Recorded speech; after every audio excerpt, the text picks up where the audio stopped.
Hello students, इस channel में आप सभी का स्वागत है।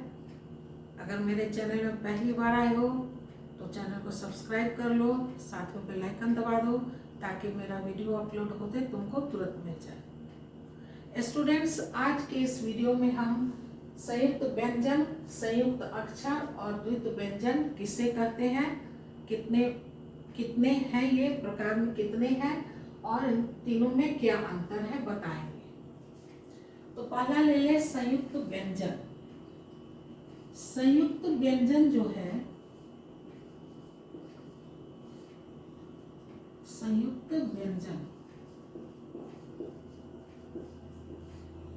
संयुक्त व्यंजन दो व्यंजन के संयुक्त रूप को संयुक्त व्यंजन कहते हैं। यानी दो व्यंजन आपस में मिलकर एक नए व्यंजन का निर्माण करता है, नया रूप ले लेता है, उसको कहते हैं संयुक्त व्यंजन। ये कितने हैं? 4 हैं। छ, अक्षर, त्र,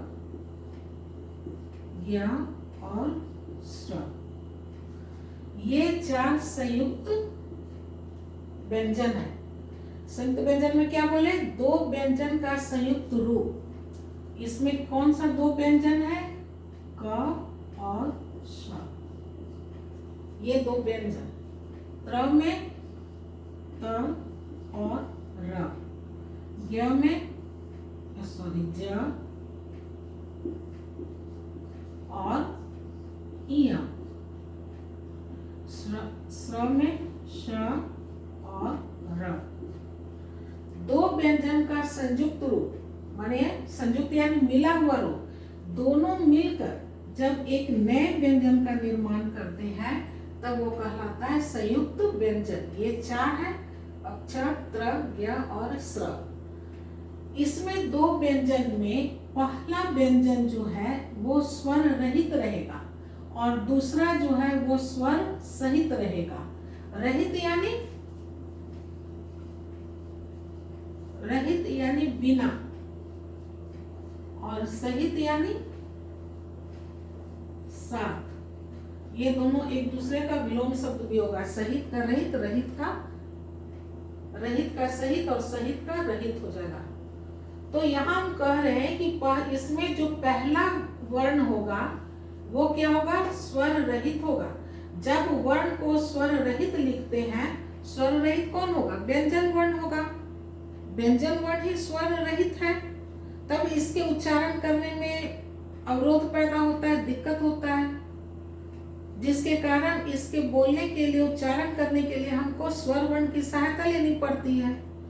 जिस प्रकार का स्वर वर्ण इससे सहायता लेते हैं उसका फिर उसी प्रकार उच्चारण होता है।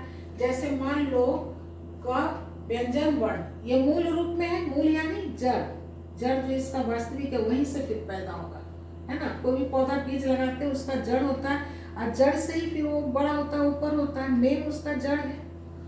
तो ये जो वर्ण है व्यंजन वर्ण, इसको बोलने में दिक्कत होता है, अवरोध पैदा होता है। उस अवरोध को दूर करने के लिए हम क्या करते हैं? स्वर वर्ण की सहायता लेते हैं और तब हम इसको इस प्रकार लिखते हैं और इसका उच्चारण करते हैं क। अगर मान लो इसमें हम आ स्वर वर्ण लगा देते हैं तो इसका रूप क्या बन जाता है? का। अब हम इसका उच्चारण करेंगे का। तो जैसा स्वर वर्ण हम लगाते हैं व्यंजन वर्ण में, उसकी आकृति वैसे ही हो जाती है और फिर उसका उच्चारण भी उसी प्रकार किया जाता है। ये कोई जरूरी नहीं है कि क में सिर्फ अ ही जुड़ेगा। क में आ, क में छोटी ई, बड़ी ई, री, ए, ओ, अ, सब स्वर इसके साथ आ सकता है। तो व्यंजन के मूल रूप में जब हम स्वर वर्ण जोड़ देते हैं तब ये बन जाता है अक्षर।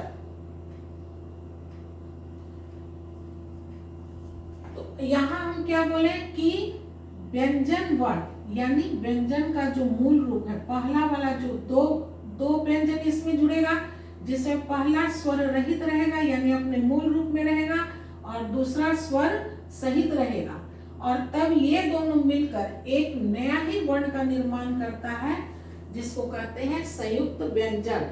ये व्यंजन का ही रूप है, व्यंजन का अन्य रूप हो गया, इसलिए इसको व्यंजन ही कहते हैं। संयुक्त व्यंजन, संयुक्त यानी मिला हुआ। मिलेगा कब? जब एक से अधिक होगा तभी तो कुछ मिलाएंगे। तो संयुक्त के का मतलब कि एक से अधिक होगा यानी दो होगा। दो व्यंजन को जब हम मिलाएंगे और ये दोनों मिलकर एक नया ही वर्ण बना देगा, तब उसको कहेंगे हम संयुक्त व्यंजन। अब जैसे ये क और श मिलकर के क्या बन गया? छ से बन गया क्षमा। क्षमा लिखते हैं, इसको इस तरह से लिखते हैं, न कि क और श इस तरह से लिखते हैं। क श और मा, ऐसे तो नहीं लिखते हैं क्षमा को। क्षमा इस तरह से लिखते हैं, क्यों? क्योंकि ये दोनों मिल करके छ बन गया। अब इसी का ही हम लोग शब्द में प्रयोग करेंगे। उसी तरह से तर मिलकर के बना त्र, तो नेत्र। यहाँ भी देखो हम लोग इसका जो नया रूप बन गया उसी का प्रयोग कर रहे हैं। ज्ञ से ज्ञानी, श्र से श्रम। तो इस तरह हम देखते हैं कि जब दो व्यंजन आपस में मिल करके संयुक्त होकर एक नए वर्ण का निर्माण करते हैं तो वैसे वर्ण को कहते हैं संयुक्त व्यंजन। दूसरा है संयुक्त अक्षर।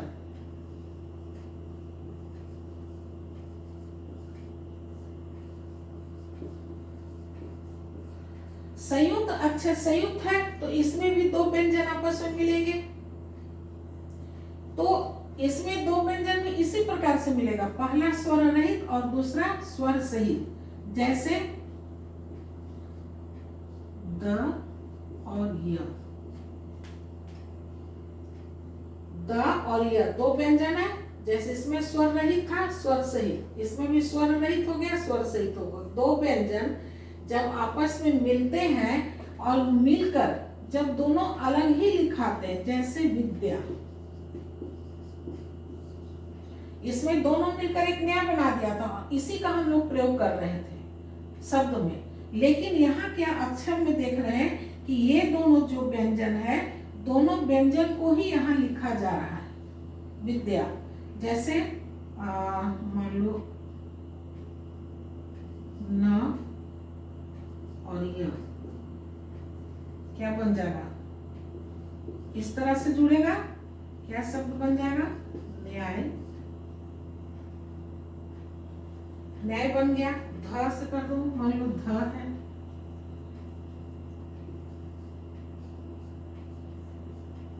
ध में अगर यह जोड़ देंगे तो क्या बन जाएगा? ऐसे लिखाएगा ये।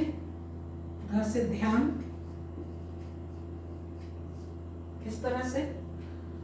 फर्क दोनों में इतना है, संयुक्त व्यंजन और संयुक्त अक्षर में फर्क इतना है कि ये दोनों मिलकर कर एक नए वर्ण का निर्माण किए, जिसको कि व्यंजन वर्ण कहते हैं। लेकिन अक्षर में ये दोनों मिलकर एक नए वर्ण का निर्माण न कर कर दोनों ही वर्ण लिखाते हैं, दोनों ही वर्ण को लिखा जाता है, इसलिए इसका नाम पड़ गया संयुक्त अक्षर। इसमें साफ दिख रहा है कि पहला वर्ण द है और दूसरा य है। य में फिर आ की मात्रा लग गया, विद्या।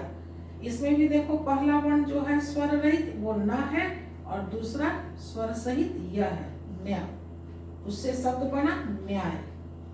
यहाँ भी देखो स्वर रहित ध है और य, ये दोनों मिलकर बना है, उसमें आ की मात्रा लग गया और न, ध्यान। तो दोनों में यही फर्क है, दोनों में दो दो व्यंजन की आवश्यकता है। पहला स्वर रहित, दूसरा स्वर सहित होगा, इसमें भी स्वर रहित स्वर सहित होगा। लेकिन सिर्फ फर्क इतना है कि ये दोनों मिलकर के एक नए वर्ण का निर्माण करता है, जबकि इसमें दोनों वर्ण लिखे जाते हैं, इसलिए इसका नाम पड़ गया संयुक्त अक्षर। अब तीसरा है द्वित व्यंजन।